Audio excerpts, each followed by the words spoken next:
오늘 우리에게 주신 하나님의 말씀은 디모데전서 4장 7절부터 13절까지 말씀입니다. 주보를 참조하십시오. 디모데전서 4장 7절부터 13절까지 말씀입니다. 같이 한번 읽어볼까요? 같이 읽습니다. 시작. 망령되고 허탄한 신화를 버리고 경건에 이르도록 내 자신을 연단하라. 육체의 연단은 약간의 유익이 있으나 경건은 범사에 유익하니 금생과 내생의 약속이 있느니라.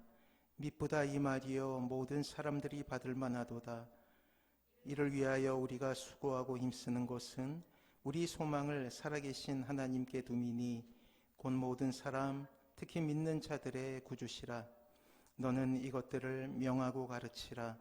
누구든지 내 연소함을 업신여기지 못하게 하고 오직 말과 행실과 사랑과 믿음과 정절에 있어서 믿는 자에게 본이 되어 내가 이럴 때까지 읽는 것과 권하는 것과 가르치는 것에 전념하라. 아멘. 오늘은 행복한 그런 삶을 위하여 그 6번째 연단이라는 주제를 가지고 행복할 수 있는 삶이 무엇인가, 그리고 행복은 어떻게 이루어지는가에 대해서 같이 한번 알아보도록 하겠습니다. 오늘 소주제를 듣는 순간 우리는 좀 당황스럽죠. 연단은 결코 행복과는 어울리지 않는 단어이기 때문입니다. 연단, 행복, 전혀 어울리지도 않고 반대되는 그러한 의미를 가지고 있기 때문입니다. 하지만 우리의 인생을 큰 그림으로 그리시고 또한 계획하시는 하나님, 그 하나님께서는 때로 우리의 인생 가운데 연단이라는 시기, 과정을 두심으로 우리의 인생 가운데 진정한 행복을 추구하고 계시기도 한다는 사실을 우리는 오늘 본문을 통해서 배울 수 있게 될 것입니다. 언젠가 대나무에 대해서 말씀드린 적이 있죠. 요즘에는 그 은행 광고를 통해서 이 대나무 얘기가 그래 나오기도 하더라고요. 대나무는 참 재미있는 성장 과정을 가진 식물입니다.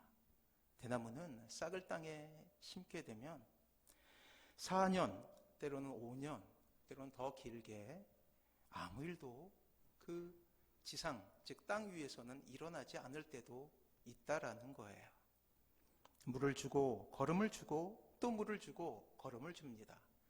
하지만 그 땅 위에는 아무런 변화도 일어나지 않아요. 그렇지만 그렇다고 해서 물이나 걸음을 멈춘다면 아마도 그 대나무는 생명력을 잃게 되겠죠. 그러나 약 4, 5년이 지나게 되면 아주 극적인 변화가 일어나게 됩니다. 그곳에서 죽순이라고 불리우는 싹이 나게 되고, 그리고 대나무가 나오기 시작하는 때로부터 놀라운 성장의 속도를 보인다라는 거예요. 그리고 보통 대나무는 6주 만에 그 길이가 다 자라게 됩니다. 그리고 다 자란 후에는 더 굵어지지도 않고 더욱더 단단해지기만 한다라는 거예요. 수년 동안 아무런 변화가 없던 식물이 갑자기 폭발적인 생장을 하게 된다라는 놀라운 비밀이죠. 하지만 우리가 기억해야 될 것은 대나무가 그렇게 자라기까지 6주 만의 시간이 필요한 것이 아니라 4년, 5년 혹은 6년간의 시간이 필요했음을 우리는 알고 있습니다. 대나무에게도 인내의 시간이고 또한 씨를 뿌린 농부에게도 참으로 인내의 시간이 필요하다라는 사실이에요. 더욱더 놀라운 것은 대나무가 자라는 한 시간에 그 시간은 소나무의 30년간의 성장 속도와 같다라는 사실이에요.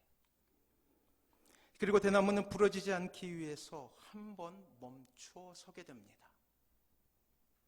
빠른 생장 속도와 비교해서는 참으로 긴 시간을 이 마디를 만드는 시간으로 사용하게 된다라는 거예요. 대나무가 아마도 마디 없이 곱게만 그렇게 단기간에 자라나게 된다면 작은 바람에도 넘어지거나 부러지게 될 것입니다.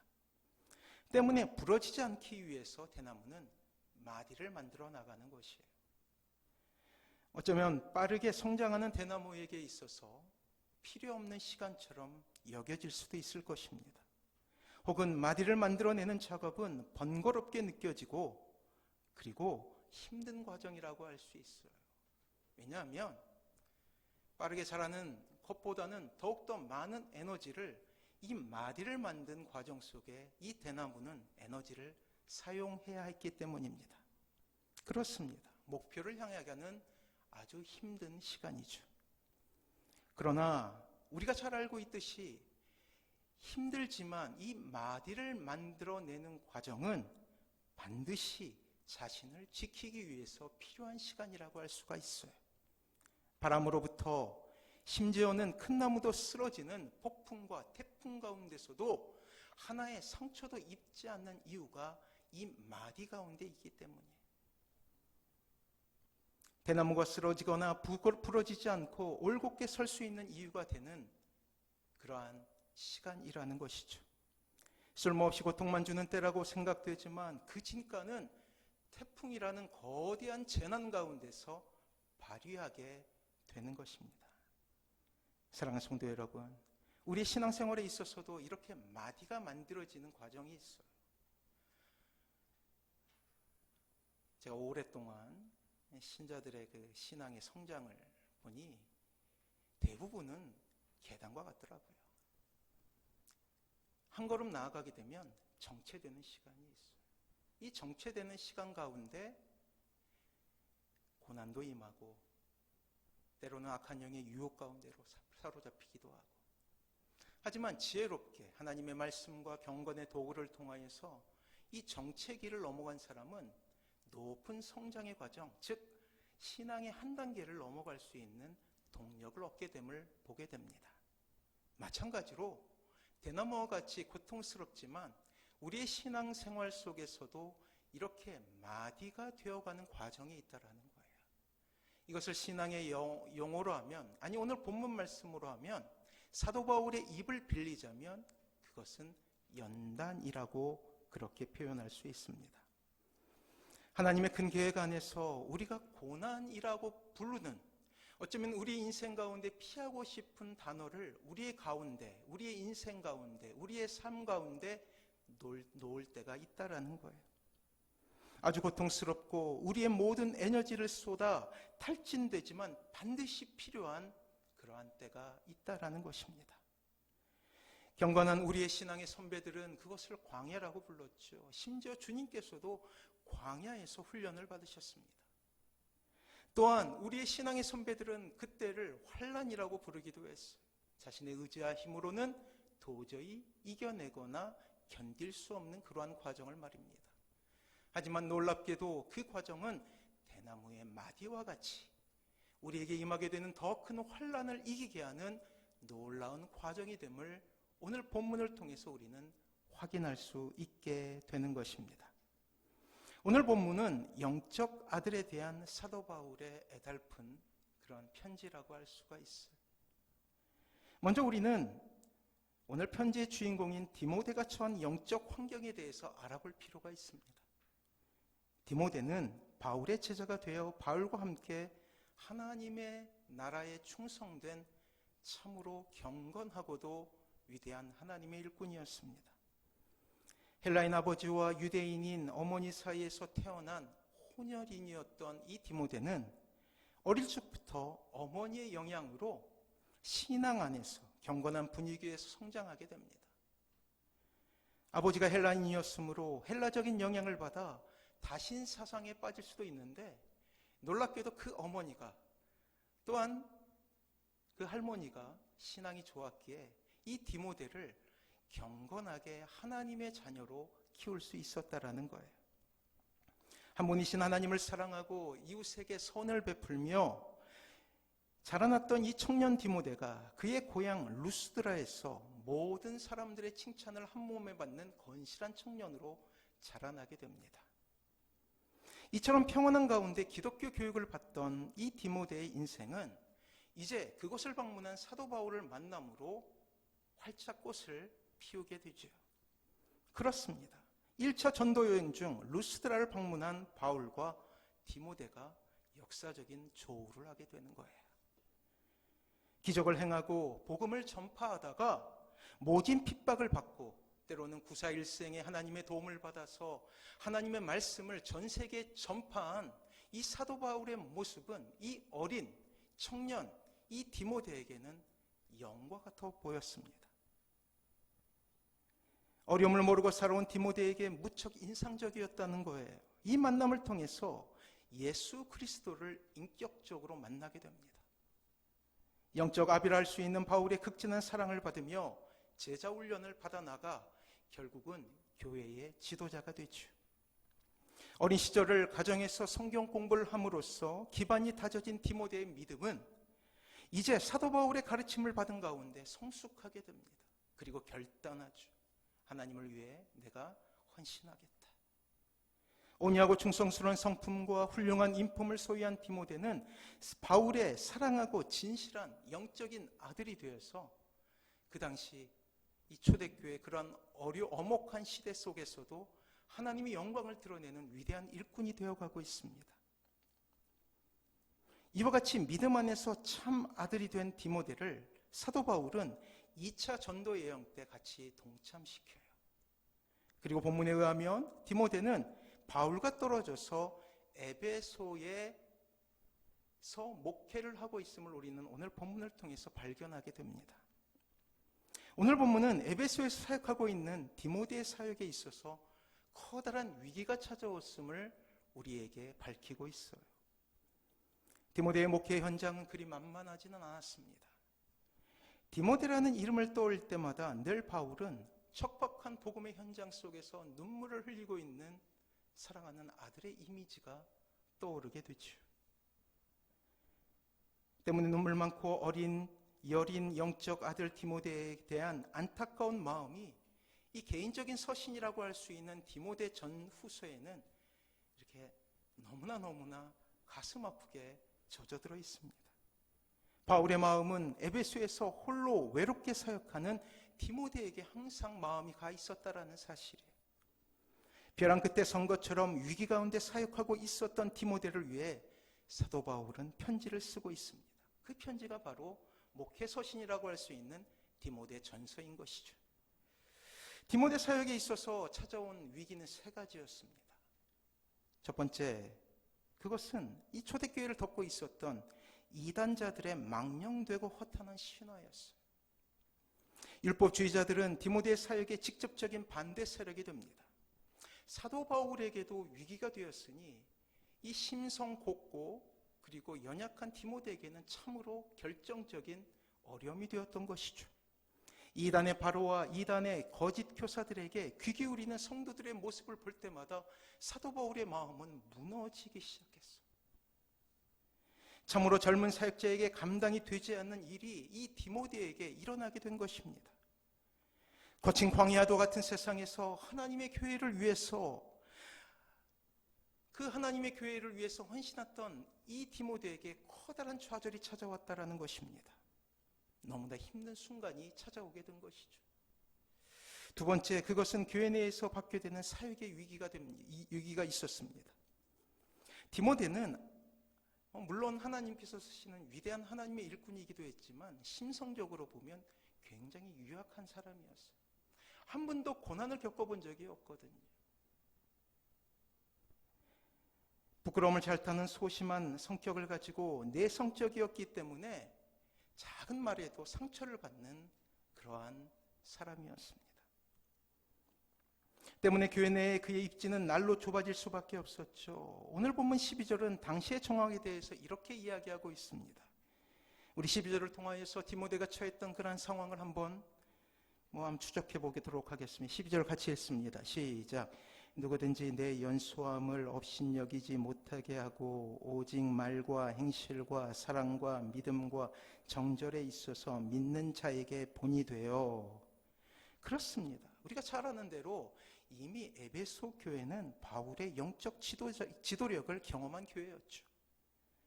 사도 바울은 열정의 사람이었고 이 강력한 카리스마를 가지고 에베소 교회를 개척하고 목회를 해왔어요. 여전히 에베소 교회는 바울의 영적인 영향력이 미치는 곳이었습니다. 그런데 지금 목회를 담당하고 있었던 것은 디모데였죠. 근데 이 사도 바울과 이 디모데는 아이러니하게도, 물론 사도 바울이 이 디모데를 영적인 아들로 사랑했지만 성향이 너무도 달랐어요.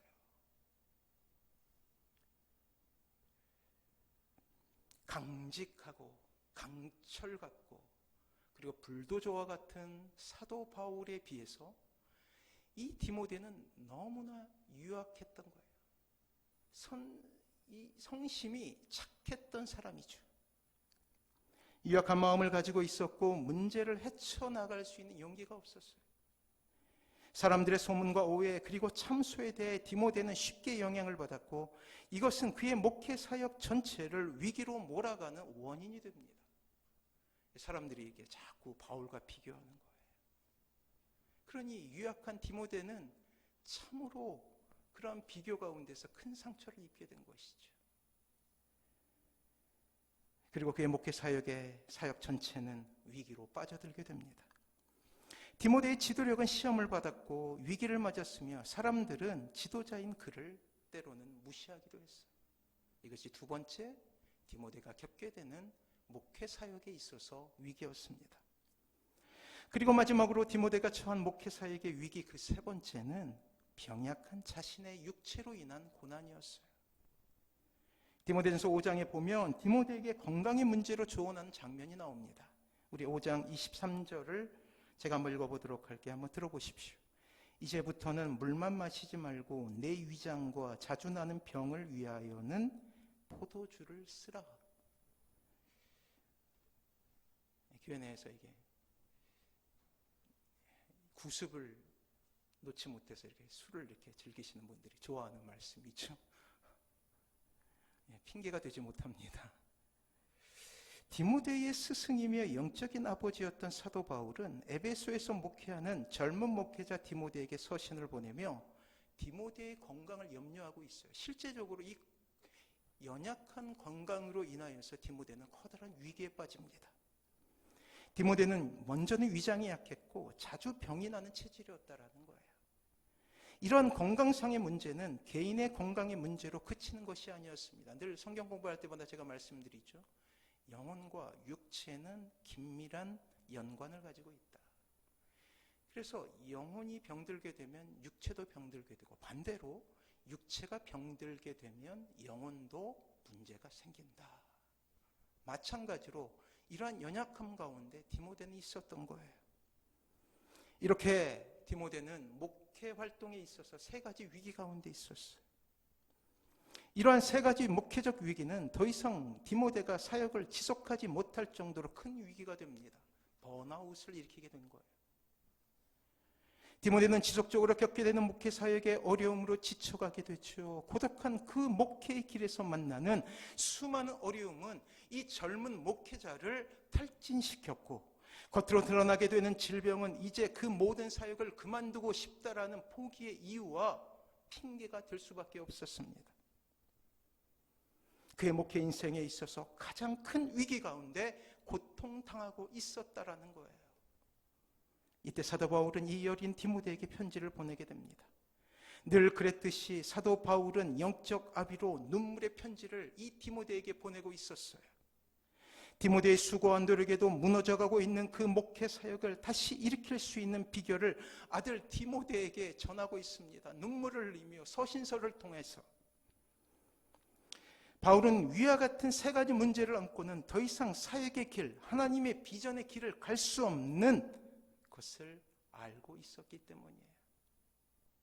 실은 이 세 가지 위기는 사도 바울을 포함해서 모든 사역자가 경험하게 되는 위기이기도 였기 때문이에요. 이미 보았지만 놀라운 것은 위기 가운데 있는 디모데에게 필요한 것이 위로라고 생각되는데 오늘 본문을 잘 관찰해 보면 이 위로보다 사도 바울은 한 단계 높은 수준의 하나님의 방법을 동원하고 있음을 보게 됩니다. 그것은 바로 연단이에요. 자신을 연단하라 권면하고 있다라는 거예요. 한번 멈춰서서 대나무와 같이 마들을 짓고 자라며 숨을 고르고 다시 출발할 것을 이 사도 바울은 디모데에게 전하고 있습니다. 한 번 더 내려놓고 나이테를 그리며 커가는 나무처럼 그 자리에 멈추어 자신의 영적인 형편을 살피며 그 연단 가운데서 베풀어 주시는 하나님의 계획을 다시금 발견하라고 그렇게 말씀하고 있다라는 것. 바울의 권면을 한번 보도록 하겠습니다. 우리 7절 말씀 같이 한번 읽어보도록 할게요. 같이 읽습니다. 시작. 망령되고 허탄한 신화를 버리고 경건에 이르도록 내 자신을 연단하라. 사랑하는 성도 여러분, 이 험악한 시대를 살아가며 코로나19라는 견디기 힘든 시대를 살아가며 우리가 새겨야 될 행복의 비결 하나는 자신을 연단하는 거예요. 그냥 고난의 때, 고통의 때로 치부하는 것이 아니라 모든 것을 포기하려고 핑계를 만드는 것이 아니라 오히려 자신을 연단하는 과정으로 여길 필요가 있다는 것입니다. 연단은 대장간에서 더 강한 철을 만들기 위해 빨갛게 달구어진 쇳덩이를 물에 담그고 그리고 커다란 햄머로 쳐서 강하게 만드는 과정을 연단이라고 부릅니다. 쇠 입장으로 돌아가 보면 참으로 고통스러운 순간이죠. 쇠는 두들김을 당하면 당할수록 대장장이 손을 거치면 거칠수록 더욱 단단하게 됩니다. 차가운 물 속에 담궈지고 빨갛게 달아오른 풀무불에 몸을 녹이며 또 대장장이에 터질 듯한 근육에서 나온 엄청난 압력인 햄머지를 경험하며 이 철은 더욱더 강해지는 순간을 연단이라고 부르는 거예요. 그렇게 강철은 탄생하게 됩니다. 하나님은 우리의 인생에 이 연단이라는 단어를 사용하고 있어요. 그렇습니다. 사도 바울은 그 영적 원리를 사랑하는 아들 디모데에게 권면하고 있습니다. 그냥 불평의 수단, 불평의 이유, 좌절의 수단, 좌절의 이유, 절망의 수단, 절망의 이유로 이 고난 때를 지나는 것이 아니라 오히려 자신을 더욱더 단단해지고 더욱더 쓸모있게 만드는 연단의 과정으로 이해하라는 바울의 권면이었다라는 거예요. 혹독한 상황에 접하며 거꾸로질 그 상황 속에서 다시금 그를 일으킬 수 있는 놀라운 진리는 위로가 아니라 연단이었던 것이죠. 아니, 더 정확하게 이야기하자면 연단의 이유, 연단의 지혜를 배우라는 사도 바울의 이야기였습니다. 우리 12절 한번 보도록 할까요? 12절 말씀에 우리 같이 한번 읽어봅니다. 시작. 누구든지 내 연소함을 업신여기지 못하게 하고 오직 말과 행실과 사랑과 믿음과 정절에 있어서 믿는 자에게 본이 되어. 이제 사도 바울의 권면과 해결할 수 있는 실마리의 특징을 아시겠습니까? 사도 바울의 권면은 결코 잠시의 고통을 잊게 하는 위로로 끝나는 것이 아니에요. 눈물을 흘리는 디모데에게 그냥 눈물을 닦아주고 힘내 라고 하는 그러한 입술로 하는 위로가 아니었다라는 것입니다. 잠깐의 위로를 통해 디모데를 안심시키기보다 연단을 통해 정면 돌파할 것을 명령하고 있었다라는 거예요. 왜요? 여전히 이 디모데는 에베소라는 척박한 환경에서 목회를 해야 됐기 때문이에요. 마찬가지로 이 시간 행복한 삶을 위하여 하나님께서 여러분들에게 연단을 말씀하고 계셔요. 왜요? 우리가 살아가는 곳은 여전히 이 세상이기 때문이에요. 스스로 강해져야 할 것을, 하나님의 사람, 하나님의 일꾼으로 홀로 서야 함을 하나님의 뜻을 담아 눈물을 흘리지만 권면하고 있다라는 거예요. 왜? 디모데를 사랑하기 때문에.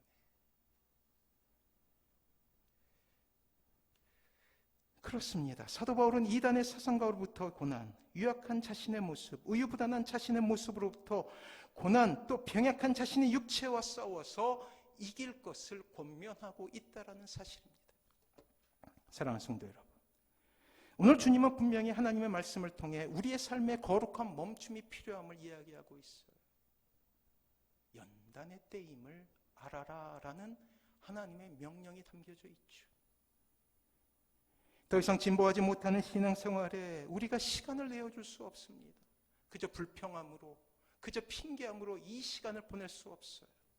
우리에게 필요한 것은 이제 이 연단의 때를 지혜롭게 넘기는 것입니다. 참고 인내하는 것이죠. 더욱더 단단해지는 것이죠. 연소함을 업신여기지 못하게 하는 것이죠. 몸을 가꾸어가는 것이죠.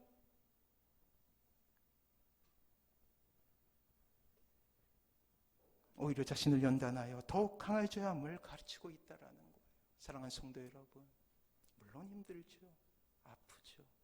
때론 절망이 되고 번아웃은 우리에게 참으로 깊은 시련을 안겨다 줄 때가 있습니다. 하지만 이 연단의 때를 지혜롭게 보낸 사람은 하나님의 위대한 비전 가운데 다시금 비상하게 될 것입니다. 이것을 믿으시기 바랍니다. 그렇다면 우리 성경을 통해서 한번 그 예를 한번 살펴보도록 할까요? 우리가 잘 아는 다니엘을 한번 바라보도록 하겠습니다. 우리가 잘 아는 말씀이 하나 있습니다. 다니엘서 3장 16절부터 18절이에요. 주보에 있는데 우리 같이 한번 읽어보도록 할까요? 같이 한번 읽어보도록 하겠습니다. 읽습니다. 시작. 사드락과 메삭과 아벳느고가 왕에게 대답하여 이르되 느부갓네살이여, 우리가 이 일에 대하여 왕에게 대답할 필요가 없나이다. 왕이여, 우리가 섬기는 하나님이 계시다면 우리를 맹렬히 타는 불뭇불 가운데서 능히 건져내시겠고 왕의 손에서도 건져내시리이다. 그렇게 하지 아니하실지라도 왕이여, 우리가 왕의 신들을 숨기지도 아니하고 왕이 세우신 금신상에게 절하지도 아니할 줄을 아옵소서. 우리가 잘 아는 내용이죠.